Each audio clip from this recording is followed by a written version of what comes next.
Media group एवं अखिल भारतीय मानवाधिकार association द्वारा मानवाधिकार संरक्षण एवं विधिक जागरूकता के सद्भावना पूर्वक उद्देश्य से चलाए जा रहे इस मानवाधिकार चैनल में मैं गुरबाज सिंह एडवोकेट आपका स्वागत करता हूं। आज की चर्चा का विषय विधिक जागरूकता से जुड़ा है। आज हम बात करेंगे एनजीओ क्या होता है, एनजीओ का रजिस्ट्रेशन कैसे होता है, एनजीओ का सदस्य कौन व्यक्ति बन सकता है या फिर कौन व्यक्ति एनजीओ का रजिस्ट्रेशन कराकर स्वयं एनजीओ को चला सकता है। एनजीओ एक ऐसी संस्था होती है जिसमें सरकार की कोई भूमिका नहीं होती है।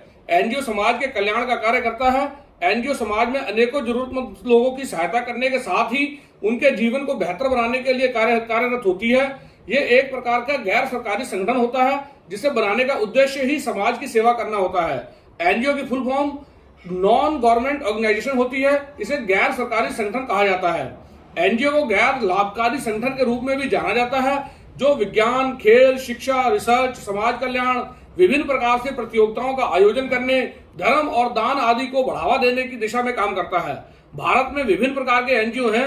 एनजीओ द्वारा मानवाधिकारों के संरक्षण, विधिक जागरूकता, भ्रष्टाचार के विरुद्ध जागरूकता के साथ ही दहेज, बाल विवाह, महिला शोषण, बाल श्रम जैसी समाज में फैली विभिन्न कुरीतियों के विरुद्ध आवाज उठाने का एक कार्य किया जाता है।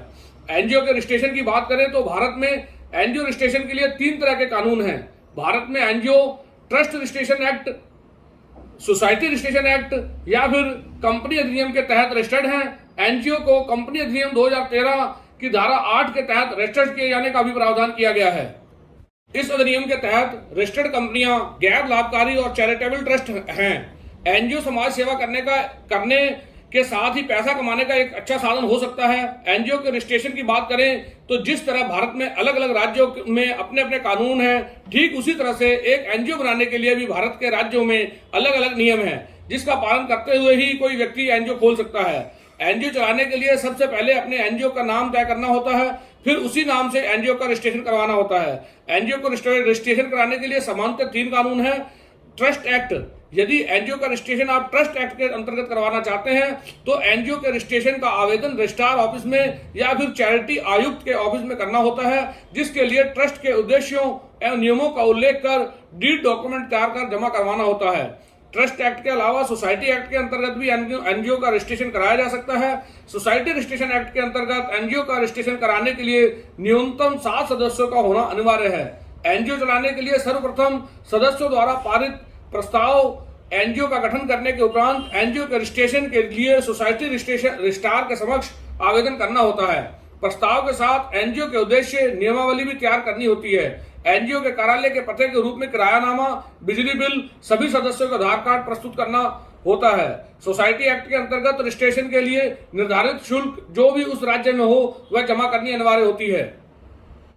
ट्रस्ट एक्ट या सोसाइटी एक्ट के अंतर्गत एनजीओ का रजिस्ट्रेशन कराने के अलावा कंपनी एक्ट के अंतर्गत भी एनजीओ के रूप में रजिस्ट्रेशन की व्यवस्था की गई है। सोसाइटी एक्ट की तरह ही कंपनी एक्ट में एनजीओ का रजिस्ट्रेशन कराने के लिए memorandum of association, rules and regulation document तैयार कर उसको कार्यालय में प्रस्तुत करना होता है। इस एक्ट के अंतर्गत एनजीओ के रूप में कम से कम 3 सदस्यों का होना अनिवार्य है, तभी एनजीओ के रूप में पंजीकरण कराया जा सकता है।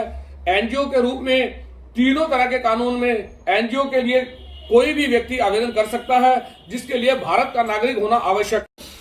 एनजीओ की आय की बात करें तो एनजीओ के सदस्य के रूप में जुड़ने वाले सभी लोगों से एनजीओ एक निर्धारित शुल्क के रूप में धनराशि प्राप्त कर सकता है।